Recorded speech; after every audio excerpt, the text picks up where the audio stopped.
असे किती जर विचिंत आलेले भेटले तरी अजिबात डिस्टर्ब होणार नाही. आता तुम्हाला मजबूत बनायचे. मजबूत बनण्यासाठी सगळ्यात महत्वाचे, जसं मी तुम्हाला अगोदर बोललो, दोन माइंड आहेत, सबकॉन्शियस माइंड आणि कॉन्शियस माइंड. कॉन्शियस म्हणजे काय आणि सबकॉन्शियस म्हणजे काय? सबकॉन्शियस माइंड म्हणजे अंतर्मन आणि कॉन्शियस म्हणजे बाह्यमन. हे दोन मन काय करतात पण लक्षात ठेवा. आता मला सांगा, एखादा पिक्चर किंवा सिरियल मध्ये असतो, ऍक्सिडेंट झालेला असतो आणि त्या ऍक्सिडेंट मध्ये काय होतं माहिती का? एक्सपायर होऊन जातो. तर एक्सपायर झाल्यानंतर काय विचार येतो सांगा बरं? एखादी त्यांची आई असेल, बहीण असेल, भाऊ असेल, काय विचार करत असते? काय विचार करतात? तो सीन आहे ना, पाठीमागचे जेवढे दिवस गेलेत ना, कसा होता, काय होता, त्याने काय काय केलं, पहिले लगेच दिसायला. बरोबर नाहीच करतो ना? बरोबर. समजा असं जर आठवायला लागलं, त्याला फ्लॅशबॅक मध्ये म्हणतात, त्याला सबकॉन्शियस माइंड म्हणतात. आता तुम्ही आठवलं कसं? असं काही जर झालं तर सपोज असं जर आपल्या लाईफमध्ये काही झालं तर तुमचा काय विचार असेल? काय विचार, काय करणार? कसं काय? समजा असं काही झालं नाहीये, बट असं जर काही जर आपल्या लाईफमध्ये असं झालं तर तू कसा मजबूत असशील, तर त्यासाठी तू काय करू शकतो? तू काय करू शकतो? जर समजा आपल्या लाईफमध्ये असं एखादा पिक्चर सीन दाखवला जातो, असं जर आपल्या लाईफमध्ये झालं तर काय करू शकतो? हरल्यासारखं वाटतं तुला? नक्की प्रोडक्ट नसेल तर नाही, काय करणार? पुढची प्रोसेस सुरू करणं म्हणजे डायरेक्ट आम्हाला हसल्यासारखं नाही, सिरियसली जो बोलतोय ना थोडासा विचार करा. कारण हसल्यानंतर प्रॉब्लेम सॉल्व्ह होतोय का? नाही. इथे तुम्हाला कॉन्सन्ट्रेशन म्हणजे एकाग्रता बाळगणं गरजेचं आहे. म्हणजे समजा एखादा समोरून काय डेड बॉल आलाय आणि तुम्ही काय करता? हसताय जगड बघून. छान वाटेल का? बरोबर. आणि त्याचा समोरचा एखाद्या दुसऱ्या घरामध्ये समोर गेला आणि त्याच्या घरी काहीतरी सेलिब्रेशन चाललंय आणि तिथे जाऊन तुम्ही रडताय. बस सिच्युएशन मॅटर करते ना, म्हणजे ती मॅटर करताना तुमचा फोकस काय? हा म्हणजे असं जर झालं तर तू काय ऍक्शन कर? तू हरलेस आठवते, हा दुःख वाटेल. बरोबर. मन हरल्यासारखं वाटेल. मजबूर होशील तर मजबूत बनशील. मजबूत हा दुःख वाटेल. मला एक सांगा, काही झालं तर आपलं मन स्ट्रॉंग असतं की मजबूर असतं? म्हणजे मजबूत असतं की मजबूर असतं? काय होतं? मजबूर होऊन जातं, ऑटोमॅटिक होऊन जातं ना. बरोबर. पण आता तुम्ही जसं सांगितलं तसं आता रिअल सिच्युएशन नाहीये ना तशी, पण थोडं रिअल सिच्युएशन क्रिएट करून पहा. तुम्ही जेवढे आता हे रिअल मध्ये बोलताय ना, असं काहीच बोलणार नाही. असं बोलू शकता ना ती सिच्युएशन. आता खरं लक्षात ठेवा, आपल्या लाईफमध्ये जर आपल्याला मजबूत बनायचं असेल तर लक्षात ठेवा काहीतरी आधार घेणं गरजेचं आहे. आणि तो म्हणजे माहिती का तुमचा सबकॉन्शियस माइंड. जसं आता मॅडम बोलले ना, अब्दुल कलामांचं म्हणजे माया आहे सगळी. लक्षात ठेवा, तुम्ही जे म्हणता ना डिग्री करा, PSI व्हा, ISI व्हा, त्यानंतर अजून सगळं काही करा, पण ही माया आहे. तर मग कशाला करायचं आहे? काय गरज आहे का? काय मिळतं सांगा? समजा तुला 1 कोटीची गाडी मिळाली, बंगला मिळाला, सगळं मिळालं, काय मिळवलं नक्की? लता मंगेशने एवढे सॉन्ग केले, काय मिळालं लता मंगेशला? छत्रपती शिवाजी महाराजांनी एक स्त्रीची इच्छा होती, बरोबर, महाराष्ट्राने अख्खा देश स्वतंत्र केला, बरोबर, धर्मवीरांनी त्याग केला, मला हे राज्य नको आहे, मला हा देश नको आहे, पण माझा धर्म कधी बदलणार नाही. काय मिळवलं त्यांनी?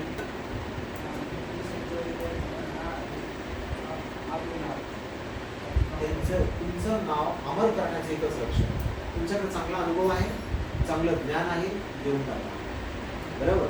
आणि तुम्ही तो देश हितासाठी लागला पाहिजे. पोलीस व्हायचं म्हणजे काय? चोरांना सोडून द्यायचंय म्हणजे चोर नाही त्यांना पकडायचं? ही हित आहे का? नाहीये. तर यावरती तुम्हाला फोकस करता आला पाहिजे की तुमच्या लाईफमध्ये जर स्ट्रॉंग बनायचं असेल तर ते कसं, त्याचे एक एक्झाम्पल मी तुम्हाला दाखवतो, प्रॅक्टिकल बेसला पण दाखवतो, एक्सपेरिमेंट करायचं आहे आणि त्यानंतर त्याच्यावर फोकस करता. इथे एक लक्षात घ्या सगळेजण, एक इथं विटांची एक भिंत बांधलेली आहे का? पण कशी बांधली ते मी तुम्हाला सांगतो. इथं अशा 10 विटा ठेवलेल्या आहेत ना, बरोबर, एकावर एक. तर तुला पाडण्यासाठी किती वेळ लागतो? त्याला पाडायचं आहे, हाताने पाडला, हाताने पाड, कसे वेळच लागणार नाही. बर तुला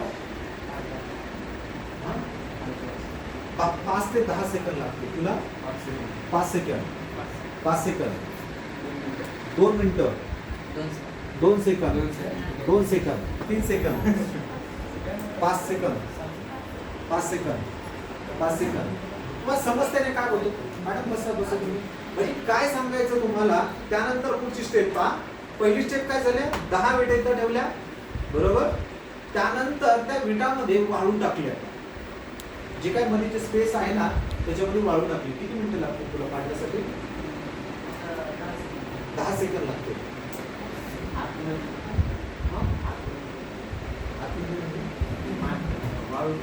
वाळू माती टाकली ना म्हणजे विटा ठेवल्या का बरोबर. विटा ठेवल्यानंतर मध्ये स्पेस असतो का? 10 विटा ठेवल्यामध्ये स्पेस असतो ना. त्या स्पेस मध्ये काय केले? वाळू टाकले पाहिजे. तर मग काय होते? विटा पाडण्यासाठी तुम्हाला तेवढाच वेळ लागेल की जास्त वेळ लागेल? जास्त वेळ लागेल. ओके चला तिसरी स्टेप. तिसऱ्या स्टेपला आहे विटा ठेवल्या, वाळू पण टाकले स्पेस मध्ये, त्यानंतर त्याच्यामध्ये सिमेंट टाकलेला आहे. वाळू, सिमेंट आणि विटा पाडण्यासाठी किती वेळ लागेल? जास्त लागेल का कमी लागेल? जास्त लागेल बरोबर. नक्की नक्की ना, चेंज नाही होत ना. त्यानंतर आता पुढची स्टेप आहे. विटा ठेवल्या, वाळू पण आहे, सिमेंट पण आहे आणि आता त्याच्यामध्ये पाणी पण टाकलंय आणि त्याला टोटल प्लास्टर केलंय. आता किती वेळ लागेल?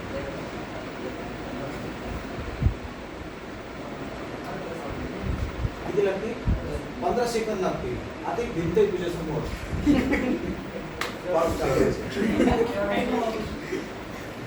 मी आता हात आणि पाय सांगितले बरोबर ना. काही पण वापरायचं नाही. म्हणजे सांगायचं किती टाइम लागेल तुला पाडायचं असेल तर? 1 मिनिटात लागेल. तुला किती मिनिटं लागतील? 1 मिनिट. मला काहीतरी तुम्हाला सांगायचं पण मला जे हवंय ना मला असं वाटतं तुम्ही मॅच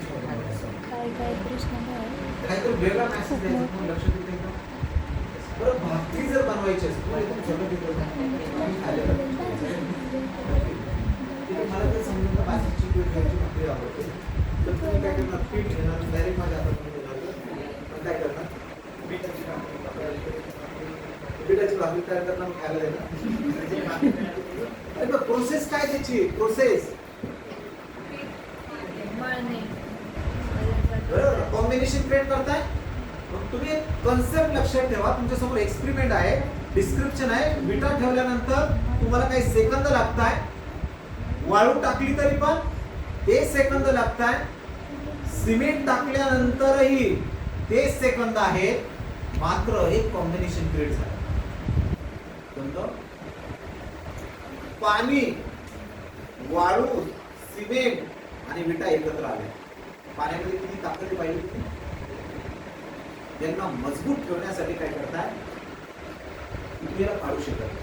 तसंच तुमच्या जीवनामध्ये जर तुम्हाला यशस्वी व्हायचं असेल ना, तुमच्या जीवनात नाही परत सांगतो, तुमच्या जीवनात जर तुम्हाला यशस्वी व्हायचं असेल ना, ते 2 एक्झाम्पल तुमच्या समोर मी प्रेझेंट करतोय ते तुम्ही पाहिले असतील. ताजमहल आणि राम सेतू पाहिले का सगळ्यांनी? किती जणांनी ताजमहल पाहिला? ताजमहल पाहिलंय का? राम सेतू पाहिले कुणी? तुम्ही फॉरेनवरून आले काय बोलत आवाज द्यायला काहीच नाही. पाहिलंय का? नाही पाहिलं. चित्रामध्ये पाहिलं बरोबर ना. सूर्य पाहिले का सगळ्यांनी? चंद्र पाहिलाय?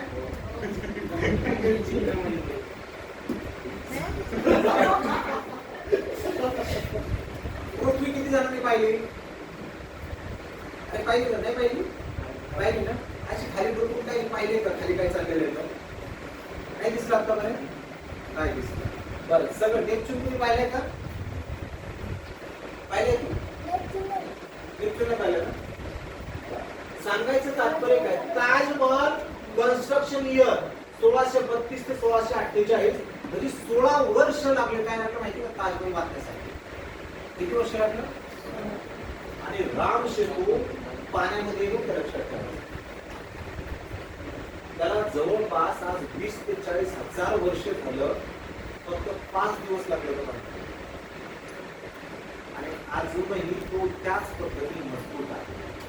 त्याचं फक्त एकच सेकंड. मला सांगायचं तात्पर्य काय, फक्त वाळू टाकली तर वाळू नाही, सिमेंट टाकलं आणि वाळू टाकली तर तुमचा लाईफमध्ये काही मजबूत होणार नाही.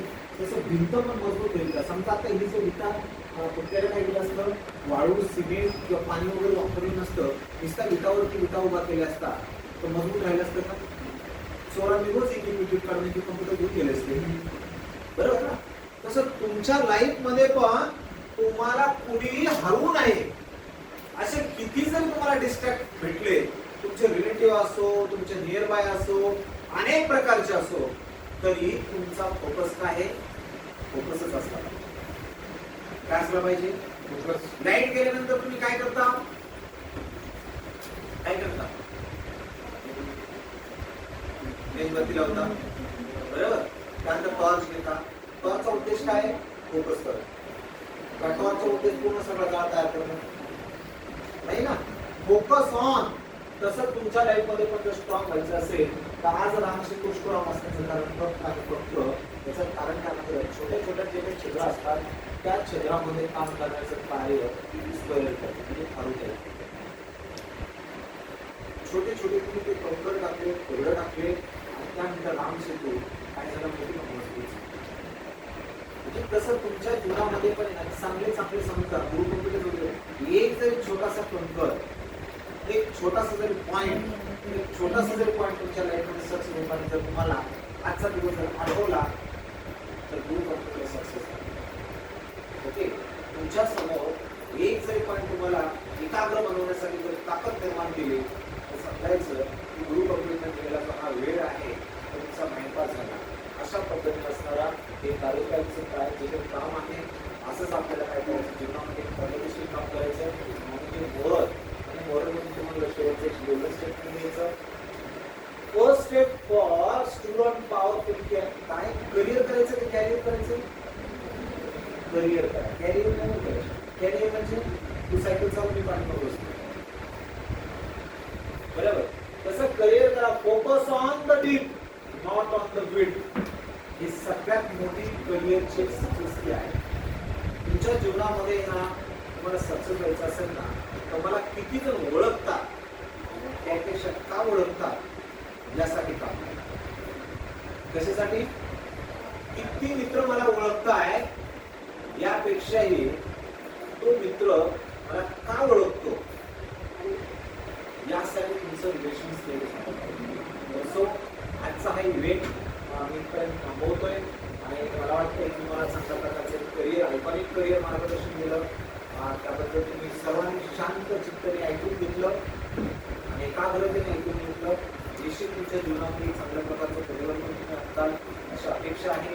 आणि पुढच्या लेवलला पुढचा आठवडा, पुढच्या आठवड्यामध्ये एक पूर्ण तुम्हाला वेगळा कन्सेप्ट आहे.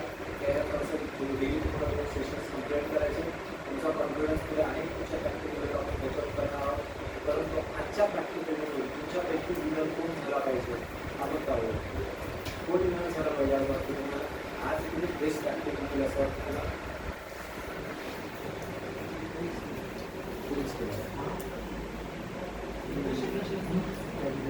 मॅडमने केलं, मॅडमने केलं, हां मॅडमने केलं, मॅडमने केलं, मॅडमने कुणीच नाही केलं. हां त्यांनीच केलं. हां ज्ञानेश्वरी मॅडम त्यांनीच केलं, त्यांनीच केलं. हां येस. तर मॅडमसाठी एकदा क्लॅपिंग करता.